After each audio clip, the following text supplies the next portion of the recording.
Philippines के कुछ मछुआरे जब मिंडानाओ द्वीप के किनारे पर नौका चला रहे थे तो उन्होंने समुद्र की लहरों के बीच एक सफ़ेद याट को तैरते हुए देखा। ये देखने में कुछ अजीब सा लग रहा था। याट पर कोई हलचल भी नहीं थी। जिज्ञासा से वे उसकी ओर बढ़े तो उन्होंने समुद्री इतिहास के सबसे अजीब दृश्य को देखा। एक मृत व्यक्ति जो सामान्य बैठी हुई अवस्था में रेडियो के सामने था, उसका शरीर सख्त और ग्रे रंग का हो चुका था, मानो किसी मूर्ति की तरह। जांच में पता चला कि वह व्यक्ति जर्मन नाविक और साहसी यात्री मैनफ्रेड फ्रिट्ज बाजुरहाट था, जो अपनी पत्नी की मृत्यु के बाद एकांत और आंतरिक शांति की खोज में अकेले समुद्र की यात्रा पर निकला था। याट के अंदर उसकी डायरी, निजी तस्वीरें और आधिकारिक दस्तावेज मिले, जिनसे पता चला कि उसने अपने आखिरी महीने समुद्र के बीच अकेले बिताए और संभवतः मदद का सिग्नल भेजते समय दिल का दौरा पड़ने से उसकी मृत्यु हो गई।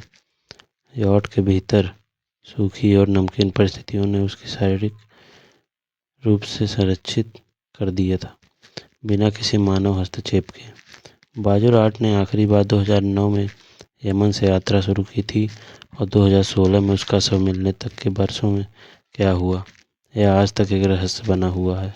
यह घटना समुद्र में एकांत और मौन मृत्यु का प्रतीक बन गई और आधुनिक काल के सबसे रहस्यमय समुद्री मामलों में से एक रूप में याद की जाती है।